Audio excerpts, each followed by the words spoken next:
Use curiosity before certainty. Let your questions lead the way. Let your questioning come, though, from curiosity, not from, okay, I was going to say not from challenging the status quo, but yeah, it's okay to challenge the status quo. I do it all the time.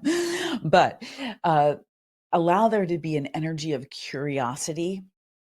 And what I mean by curiosity before certainty is that if we are certain, we've closed the door, no more ideas, information, perception is coming in.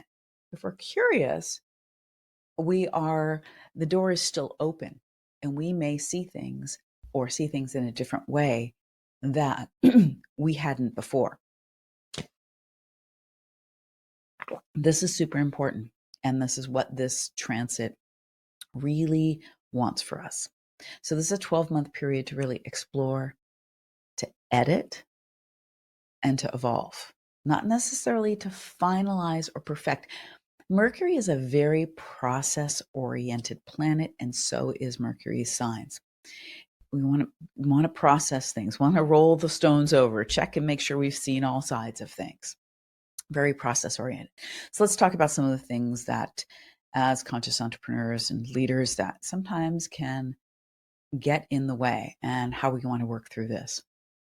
So we've touched on this already, but overthinking versus soul clarity.